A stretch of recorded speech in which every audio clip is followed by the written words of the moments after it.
அனைவருக்கும் வணக்கம். இன்று நாம் அகத்தவம் ஆண்டின் ஒவ்வொரு நாளும் ஆகஸ்ட் 2ஆம் தேதியை காண உள்ளோம். அகத்தவம் ஆண்டின் ஒவ்வொரு நாளும் புக் ஆஃப் மெடிடேஷன் என்ற ஜேம்ஸ் ஆலன் எழுதிய நூலிலிருந்து அகத்தவம் ஆண்டின் ஒவ்வொரு நாளும் என தமிழில் நாள்தோறும் ஜூலை 1 இன்று ஆகஸ்ட் 2 வரை தொடர்ந்து பகிர்ந்து வருகிறோம். இந்த செயல்மன்ற பதிவில் இன்று அகத்தவம் ஆண்டின் ஒவ்வொரு நாளும் ஆகஸ்ட் 2 1வது என நாம் கூறலாம். எல்லையற்ற மற்றும் நிலையான உணர்தலில் நுழைவது என்பது காலத்தை விட எழுதரும் உயர்வாகும். 1வது, எல்லையற்ற மற்றும் நிலையான உணர்தலில் நுழைவது என்பது காலத்தை விட எழுதரும் உயர்வாகும். தடையற்ற கீழ்ப்படிதலை உறுதிப்படுத்தும் ஒரு பெரிய பொது நீதி உள்ளது. அனைத்து பன்முகத்தன்மைக்கும் அடிப்படையான ஒரு ஒருங்கிணைந்த கொள்கை புவியின் அனைத்து பிரச்சனைகளும் நிழல்கள் போல கடந்து செல்லும் நிலையான உண்மையா. பொது நீதியை உணர இந்த ஒற்றுமை உண்மை எல்லையற்றவற்றில் நுழைந்து நிலைப்படுத்தி ஒன்றாவதாகும் என நாம் தமிழில் கூறலாம். இந்த ஒன்றாவதாகுது என்பது பொது நீதியை பொறுப்புடன் துணை கொண்டு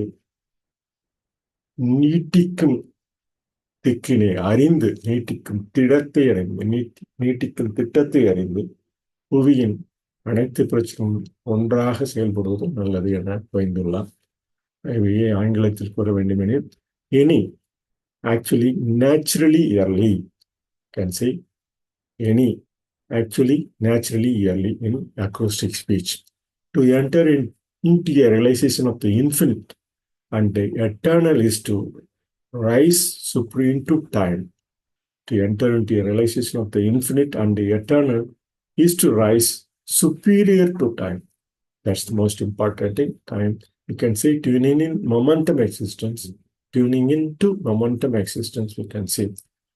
There is one great law which exacts unconditional obedience, one unifying principles. There is one great law which exacts unconditional obedience, one unifying principle, which is the basis of all diversity, one eternal truth wherein all the problems of earth pass away like shadows.